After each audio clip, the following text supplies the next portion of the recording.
How's it going, everybody? I'm the BTC Reaper, and my goal on this channel is to teach you how to reap the rewards of trading, whether the price is going up or down. So today we're going to cover what the RSI and the stochastic are. We cover these as part of our Market Cipher B.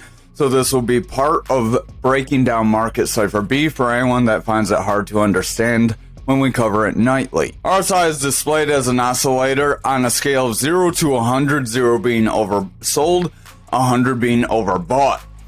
It can also indicate if the security is primed for a reversal or a corrective pullback in price. Traditionally, when RSI is above 70 or above, that is overbought. When it's 30 or below, that is oversold, much like we explain every night. And then there is the stochastic that we have, or Stoch RSI.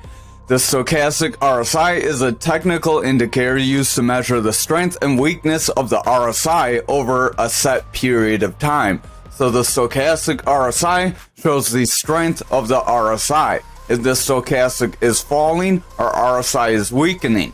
The stochastic formula is used to compare the stock's closing price to the price range to predict price turning points. So over on Bitcoin, we'll hop here. We have our RSI, which is this red line, and our stochastic RSI, which is this double line.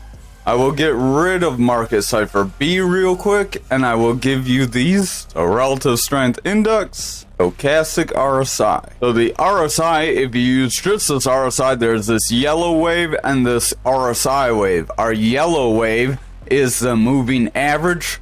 If you don't know what a moving average is, visit our SMA and EMA video in the Mastering the Trade series earlier, and then come back to this part of the Mastering the Trade series.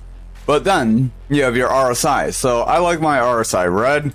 Your moving average, if you want to change your color, let's say you want blue. So if you're below your moving average, you can come back up to it just like any other kind of moving average. But for my own preference, I would delete the moving average and just go off the stochastic. Our stochastic is this double line. Our orange line is the moving average for the stochastic, and then our blue line is more of the stochastic. So we'll go to our settings.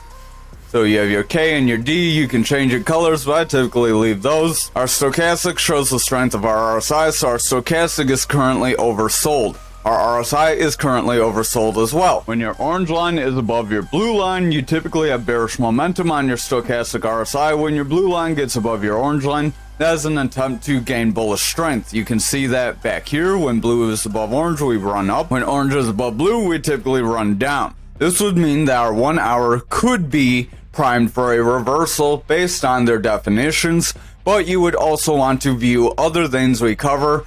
We will cover the money flow and momentum. Those are important parts of our Market Cipher B. You'll want to watch your support ranges and other things. We're right on a decent support range right here.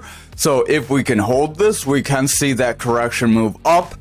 We did call this breakdown. This is why we were warning of a take profit range, because things were not looking so great. Our RSI was in this overbought area as we entered this zone. So that did show that we could come back down. Our stochastic started weakening overall, bringing that RSI down over time. While price remained flat, that would have made people think that these were not working, but it did eventually lead to price breaking down as that RSI broke that 30 and went into that bearish territory. Now, if you want to see these on Market Cipher, we'll do that quick. So we have Market Cipher B edits. Now, mine looks a little different than the stock version. The stock version, you can see, has some differences in color. It's big purple. I changed mine to blue, so we'll hop to the settings here. We'll cover the rest of Market Cipher in our next video. But if you want to get your setup like mine so it's easier to read, here is how we have it. So we have our blue wave. We have that at opacity 63%. It's this blue right here. Then we have our large blue wave, which is this darker blue. You could change it to another darker blue if you wanted, but I personally like how that looks. And that's 36% opacity as well. I didn't really change much other things. There are some other settings. You can get different things to show up if you want. Like these divergences, I believe you need to check these boxes for these to show up. And then if you keep going down, there's not too much there. visibility, we have it stock. Inputs, we did not change our inputs here, so we do not have any changes there. That should get you to the same market cipher B we have. So you can see our RSI is this red line, our stochastic is this double line. Our double line is coming down. Our RSI isn't quite as oversold here as it is on that other RSI, but it's still below that 30% or 30 zone. If you see where our mouse is, look to the right over here near where you see price flashing. You see 32.3 in that black box. That is the range we are in. So when we're hovering around these, check that out. Your 0 is your base. It cannot go below 0. It's not going to go above 100. So we have 0 to 100. Just like our base indicator, we can still come down. This is a little bit different than our other RSI, but this does show that same break that we made. We did break below 36 here. Our stochastic broke down. The stochastic was suppressed. It tried to come back up. Our stochastic curled back down, and our RSI broke as a result.